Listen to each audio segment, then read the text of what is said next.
আসসালামু আলাইকুম ভিউয়ার্স, জান্নাতুল মাম কিচেনে আপনাদের সবাইকে স্বাগতম। আজকে আমি আপনাদের জন্য নিয়ে এসেছি ব্রয়লার মুরগির রেসিপি। আর আজকে আমি চিকেন মশলা রেসিপি করে দেখাবো নিয়েছি। তা চলুন আমি কি কি মশলা নিয়েছি আপনাদের দেখিয়ে দিচ্ছি। রসুন বাটা, পেঁয়াজ বাটা, আদা বাটা, জিরা বাটা,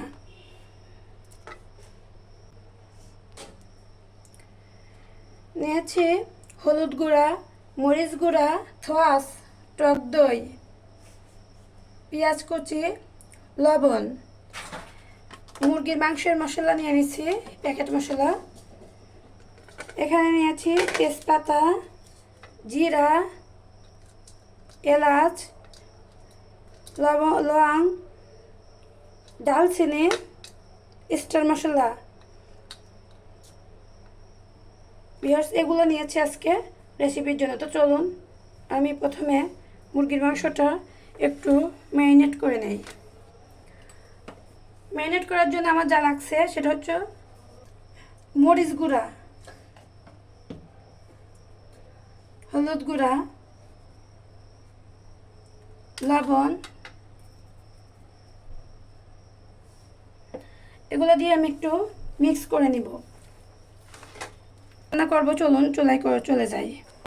কড়াই দিয়ে দিচ্ছি, তেল গরম হয়ে গেছে। এখন আমি মাংসগুলো ভাজতে দিব।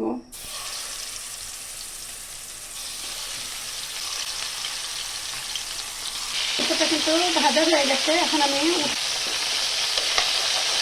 এরকম লাল করে একটু ভেজে নিয়েছি। আমি রান্নার জন্য চুলায় চলে যাচ্ছি। কড়াই বসা দিচ্ছি,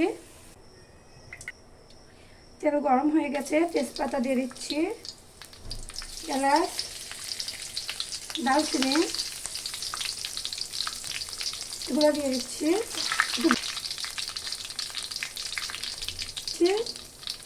পেঁয়াজ কুচি,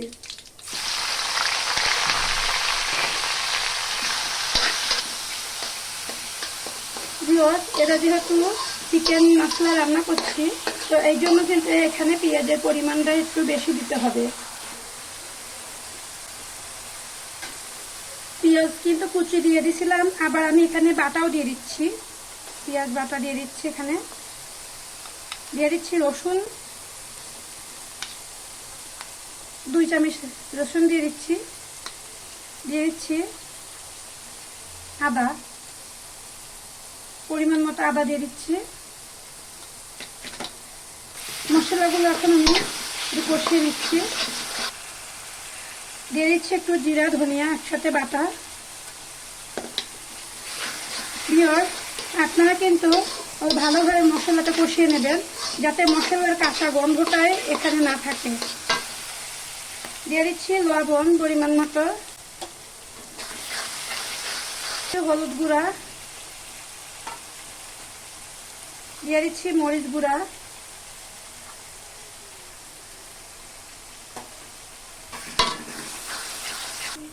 দিয়ে দিচ্ছি একটু পানি দিয়ে দিচ্ছি, এখানে মশলাটা পুড়ে না যায়।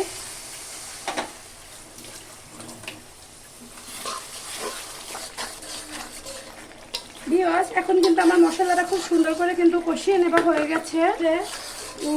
মাংসগুলো দিয়ে দিব, দেখতে পাবো, দিয়ে দিচ্ছি সরাসরি।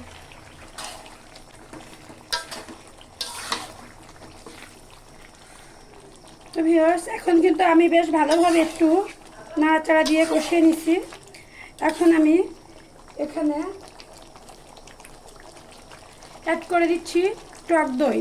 টক দই দিয়ে দিচ্ছি ভিউয়ার্স, দিয়েছিলাম টক দই। এখন নাড়াচাড়া করে নিচ্ছি ভিউয়ার্স, তারপরে বাকিগুলো মশলাগুলো দিয়ে দিব।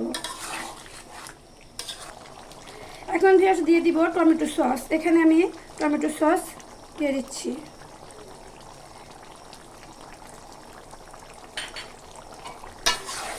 ভিউয়ার্স, আপনারা যদি মাংস কম নেন তাহলে আপনারা বুঝেই কিন্তু মশলাগুলো দিবেন।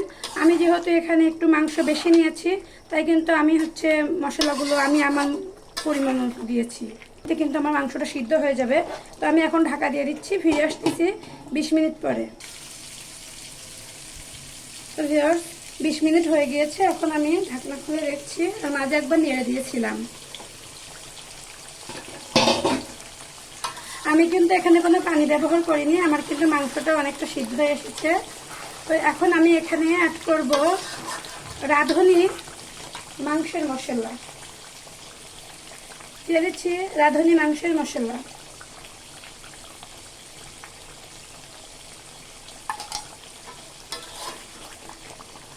এখন একটু নাড়াচাড়া করে দিচ্ছি।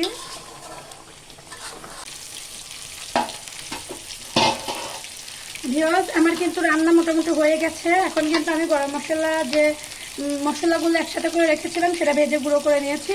আর এখন তা থেকে আমি কিন্তু কিছু পরিমাণ দিয়ে দিচ্ছি।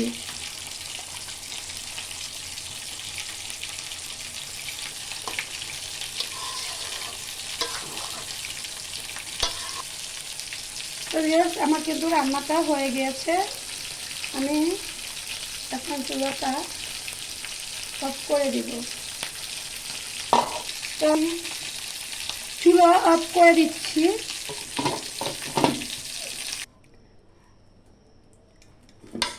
তো ভিউয়ার্স, এখন আমি পরিবেশন করে দেখাচ্ছি। তো চলুন।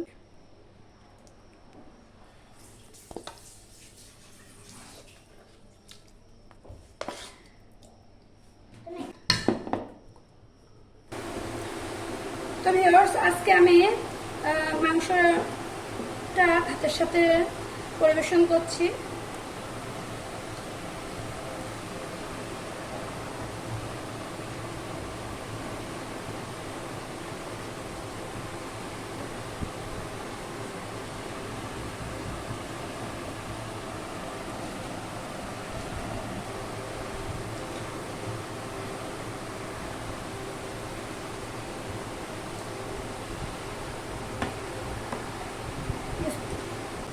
তো ভিউয়ার্স, আজকে আপনাদের ভাইয়া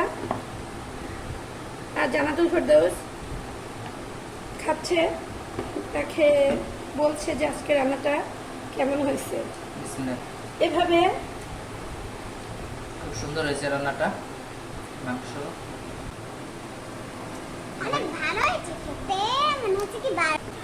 আর আপনারা বাসায় এভাবে অবশ্যই ট্রাই করে খেয়ে দেখবেন যে কতটা সুন্দর হয়। আশা করছি সবাই খেয়ে প্রশংসা করবে। আমার চ্যানেলটিকে ফলো করবেন আর জান্নাতুল মম কিচেনের সাথেই থাকবেন। লাইক কমেন্ট সাবস্ক্রাইব করবেন। আজকের মতো এখানে ভিডিওটা শেষ করছি ভিউয়ার্স। আল্লাহ হাফেজ।